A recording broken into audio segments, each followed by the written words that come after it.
I'd like to make an explanation to the Filipino people. Hindi masyado tayo. Trabaho.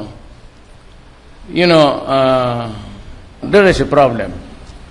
Kasi lahat kasi ng namatay, binibilang, well, politika una yan. It started with politics. Yung lahat na namamatay dyan, pati yung nasagasaan, kukunan ng picture, padala ni Nograles doon kay Dilima, kaibigan naman sila, pareho silang pangit.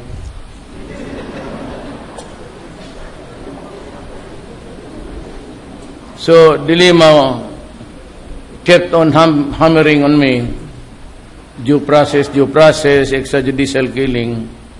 And I was the one of the few mayors na national.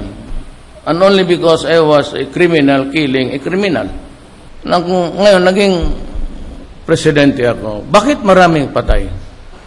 Na ngayon, lahat ng patay, kaya ako galit kung nakikinig kayo, mga foreigners, ganito yan. Makinig kayo ha, mabuti ha, ang hina po naman ng utak ninyo. Bullshit yun. Kasi, yung kung ako nung mayor sa Davao, ito yung sinabi ko. Hindi naman ako gago magsabi patay no. At alam ko na nag-aral kayo lahat. And you know the circumstances where you can kill a person legally or any other thing would be illegal, extrajudicial. Yan tinatawag nilang salvage. Sa Davao kasi ganito. Hanapin ninyo ang mga durugista, mga kriminal, mga hold-upper, kidnapper. Hanapin ninyo, arestuhin ninyo.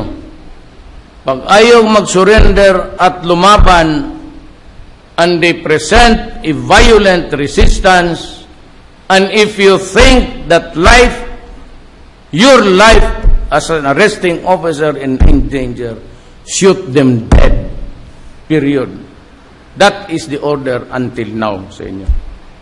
Kaya sa Maynila, sabi nila, bakit patayan nung nag-umpisa si Duterte? Kasi ang polis takot.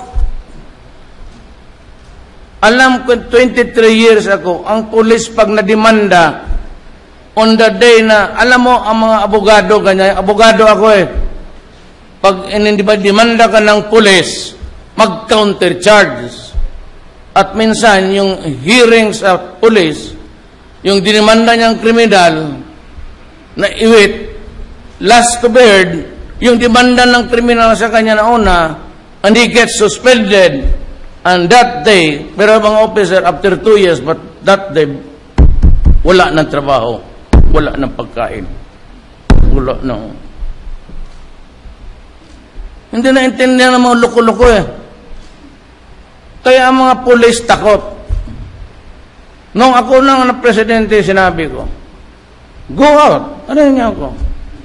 Go out and hunt down the criminals. Arrest them. And if they offer a violent resistance, and you think that life, ikaw ang mamatay, kung hindi siya, tangina, patayin mo sila. Yan ang order ko sa iyo. That has not changed. Pag sinunod ninyo ako, wala kayong problema, ako ang bahala sa inyo. Hindi ako papayag na may militar o pulis makulong dahil sa utos ko kasi ang bayan natin hirap. Hirap na hirap ang bayan natin. They cannot understand na ako hirap na hirap masyado dito ngayon. What am I supposed to do with the 4 million? Sabi pa ng easily done. Kindly record it and give it to the idiots. Why is Duterte killing them? Sending them to rehabilitation would be good. They do not know, or they do not pretend to know, or they are ignorant really, that in any government, there is always the fiscal year, January to December. At that time, it was Aquino, itong budget kung pinapatakbo ko sa inyo, was a budget that was prepared by Aquino the previous year to be implemented this year. And the budget next year is being prepared now for implementation next year. Nobody but nobody at that time knew the magnitude of the contamination of drugs. Remember that I am a midstream president. Pumasok ako, ang budget umiiral na. Sila yung gumawa, at I don't know if you had an idea, na ganun pala karami ang tama natin. Tama yung DOH. Wala silang budget niyan, even the DSWD, simply because this budget now does not contain the following expenditures. Hindi ako makakuha, hindi ako makautang because that would be illegal. Na yung ibang budget doon sa ibang department, igastos ko para sa rehab.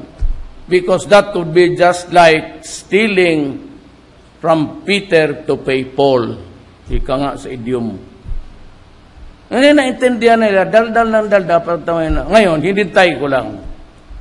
Nung sinabi ko na, dilema, you better hang yourself, alam ko na. And that is why I am now yung mga human rights. Hali kayo. Hali kayo dito. So I would be inviting the Human Rights Commission, the EU, Obama, if he wants to come here. Did it ever occur to you that there was also a silencing stage? Mostly sila-sila lang. Pero ang patay lahat sa wina, tinatapon nila kay bato sa akin sa pulis. Ma'am, how stupid can you really get? Nga sabi nyo, bakit mo ini-insulto? Si Duterte, sabi doon sa EU, Europe, pinaka-unpopular daw ako. Gago, tapos ng eleksyon, nanalo na ako dito. Ang boto dito, ang popular ang gusto ko. Ang buang.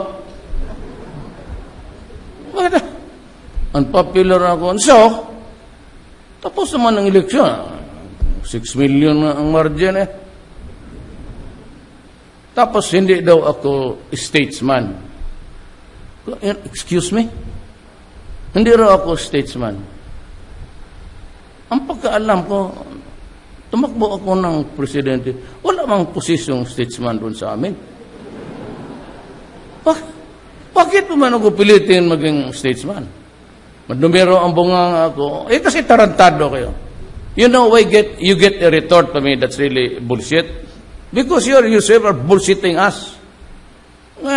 Hindi pa nga nila alam, hindi nga alam kung sino nagpapatayan. Why do you attribute all the killings in Manila to the police and me?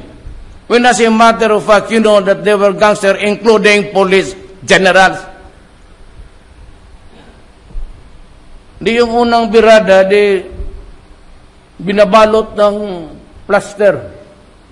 Sabi ko, that is not the job of the police to make mummies. Sa Egypt lang yan noon. Bakit mo gawin mama? Sayang-sayang ng panahon. Why would we waste our time wrapping a body with to make mummies out of those? Kaya ako galit. Ako pagka you just treat me fairly, wala ka talaga. Nagpapakong baba ako. Ako, ganoon ako eh. Kung dito yung tao, dito ako. Kung dito, dito ako. Hindi mo pa natakiran. Nagsisir ako sa inyo lahat, mga officer. How do I address you? Sir. Eh, kasi tayo, ako naman yung from the ranks rin ako eh. So nasanay ako mag-sir. Sanay ako, pag ako, fiscal, special counsel, 7, 6, 5, 4, 3, 2. Pag to, naging OIC, Vice Mayor ako ng Davao. Sa buhay ko, nagsasir ako. Basta mga policeman, ma'am, sir. Marunong ako magrespeto sa kapwa ako tao. Ibig sabihin, before you condemn, you know, men, pakinggan ninyo ito ha. men judge best when they condemn. Pinakamahusay ang husga sa tao lalabas yan. Lalo ang husga na yan, kasamaan sa kapwa niya tao. Before conducting dilema, chairman ng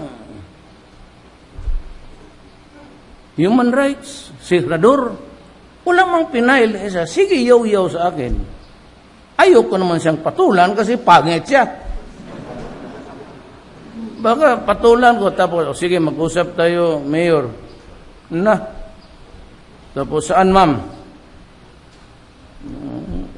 Ikaw kung saan mo gusto. Alam ko na noon pa. Totoo alam ko na. Kaya sinabi ko, dilema, I am listening to you. Hindi dyan nakuha. Akala siguro yung bibiro ako. Hindi akalain. Alam mo, when you get to be president, marami na rin ibang bansa na, gusto mo lang. Sige, kaibigan tayo. So, alam ko na. Sabi ko, dilema, did I not tell you that I was listening to you? Yung pagsabi ko, go hang yourself, yun na yun.